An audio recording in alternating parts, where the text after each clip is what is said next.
Ang dami ng suliranin ng ating bansa, kaya marami na ang nakakalimot sa ating mga mahal na magsasaka. Meron na ba silang magarang buhay na tinatamasa? Ang totoo niyan, wala.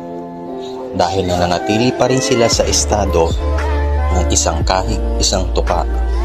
At marami sa atin ang hindi nakakakita ng kanilang ambag at sakripisyong ginagawa.